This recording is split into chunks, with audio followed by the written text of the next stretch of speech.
What up everybody, it's your boy Mr. Singh's Derby Army hitting you with the Watford review. I just want to apologise first of all, didn't have a lot of time to do it after the game or yesterday due to family commitments and work commitments. As you can see, I'm at work currently, but I've got a spare 10 minutes or so that I thought I could talk to you guys about the game. Okay, so the final score was Derby County 0, Watford 1, courtesy of a wonder goal by the man João Pedro, who I actually did highlight in my preview video as being the Watford danger man. It was a world-class goal. There's nothing really much more you can say about it, and sometimes it's the difference in quality that settles games. In terms of the actual game itself, the game, it was alright, it was scrappy. I'd say there wasn't much to separate the two sides. They weren't fantastic, we weren't that great, but we sort of cancelled each other out in midfield. I think we set up pretty similarly as well in terms of formation and style of play, because I actually expected Watford to come on us a lot more than they did. But again, it just seemed to go into like some sort of scrappy midfield battle between the two sides. If I'm being honest, when I saw the team sheet at 6:45, I did think to myself that this team might struggle tonight. Again, square pegs in round holes. It could be due to the injury situation that we have, and obviously Joswiak was excluded from the squad because he'd only just got back, I think, the Thursday night from international duty. I mean, I'm a great admirer of Max Bird, but me personally, I mean, why break up something that worked in terms of the partnership between Shinnie and Knight?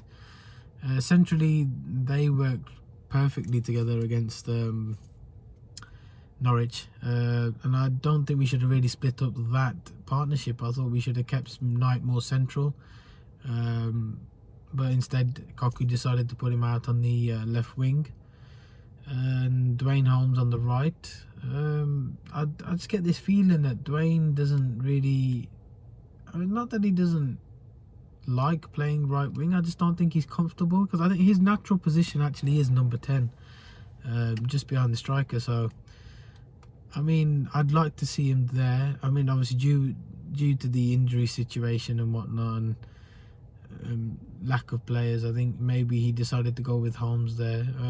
Maybe a better choice might have been Morgan Whittaker. In the few minutes that he's actually come on in these last few games, he's actually impressed. So I mean, that could have been an avenue that Cocu could have explored. In terms of the game itself, there wasn't actually a lot that went on. Neither side really created a lot. I think both sides only had 4 shots each, and both sides actually had 1 shot on target, and theirs was the one that made the difference. First half, we looked pretty alright. I'd say we were probably the happier out of the two sides. Yeah, I mean, we were pretty strong defensively. I mean, even up until the goal was conceded, I thought we were pretty strong defensively. I think Davis has really made a difference at the back. Evans struggled this game.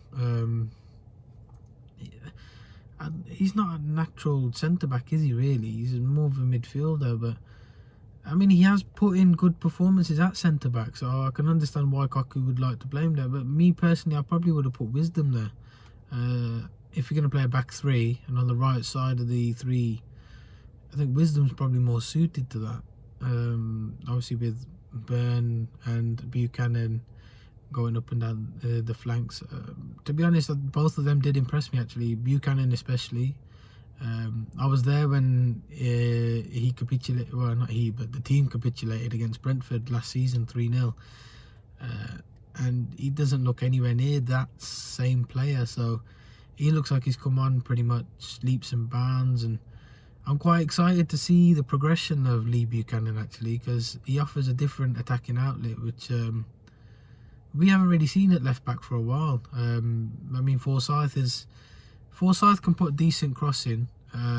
He's not really attacking though, and Malone was pretty much the same as well. But yeah, I was quite impressed with Buchanan and Byrne. Byrne's really good going forward. A bit suspect at the back. He did get caught out a couple of times. But again, it's probably due to still getting settled into the side, and he'll probably get better as the season goes on. And the same with Buchanan. They'll just keep getting better as the season goes on. Curtis Davis was pretty solid at the back again. Pretty happy with the way he performed. Yeah, Marshall didn't have a lot to do really. Steady performance from him. Jason Knight didn't stop running all night. He reminds me of Bryson actually. He's like the non-stop running, always energetic, getting up and down where he can. Again, I'd like to see him more centrally. I just don't think there's no point putting him out on the wings. He's not as effective. Rooney is starting to look a bit more match fit, but some of the chances we create, especially when Tom Lawrence come on, and you could see the difference that Tom Lawrence made in that 15-20 minutes that he was on. It just goes to show you how much we actually miss Tom Lawrence in this side. Normally he was used as a scapegoat the last couple of years, but you can see the quality that he brings. I mean, within 10 minutes he'd had a run at goal and a shot which was on target, and he put Rooney through one-on-one, and Rooney should have done better with that. There's no ifs or buts about it really. He should have put that away. I mean, if anybody you'd banked on to score a goal like that, it probably would have been Rooney. But then it makes me think back to, that's the sort of service Marriott would have thrived on. Maybe he wouldn't have scored, maybe he would have, nobody would know, but Marriott would have required that sort of service. And I'm still puzzled as to why we loaned him out to Sheffield Wednesday when we really don't have a lot of striking options. I mean, Kazim Richards I think is probably a week or two away from probably getting into the side. Same with Jordan Ibe and Waggy as well. I mean, Waggy's got to come back yet. But in terms of the actual performance, I thought it was a better performance than our last home game. We looked pretty solid. Just got undone by a piece of magic really, by Pedro. I think, well, I don't know, for me at the minute it just seems like we're playing too much square pegs in round holes. Obviously with the players coming back, and I've been on Twitter the last few days, and it's toxic to say the least. We've got fans hounding it, saying Koku out, or yeah, we're awful with this and that. I'm reserving my judgment until he gets a full squad. Once he gets a fully fit squad, and if we're still rubbish then you can only blame the manager. But at the moment I'm pretty much Koku in. I genuinely do want the guy to do well at Derby. He's very calm and collected. Even in his post-match interviews, he protects the players a lot, which I think, I don't know if anybody else agrees, but I think when we go forward, I think we just become goal shy. We become nervous. It's like when we did have fans at Pride Park, we used to be the same, and there's no fans there, and we seem to still be very. It's like as soon as we get to the final third, we just don't know what to do with the ball. No one shoots from far. Too much tippy-tappy along the back and in the midfield. And me personally, I've got nothing against Max Bird. I do like him. I think he'll be a great player one day. But I'd take him out the side, and I'd rather see Jason Knight central. Hopefully Jozwiak will be alright to come and play on the left wing on Tuesday. And I'd like to see Lawrence in the number 10 actually. If he's fit to go from the off, put Lawrence in the number 10. I think he'll thrive. I think that's his position, is number 10. And I think he'll thrive from it. I'm still waiting to see if we can get Kazim Richards. A lot of people are already writing him off, but I think he might do alright, to be fair. I think he's going to surprise a few fans, to be honest with you. In terms of that, there's not much else you can say really. We got undone by a great goal. It's 4 defeats in 5. Doesn't look good on the form table. Doesn't look good in the positions we're in at the minute. But we've always been slow starters. We've never really hit the ground running, have we? Any season we've actually been in the Championship, never hit the ground running. But things do need to change fast. Huddersfield Tuesday, Forest on Friday or Saturday, I can't remember what day. I know it's on Sky, so I think it has been moved to the Friday night, I believe. But big games, huge games.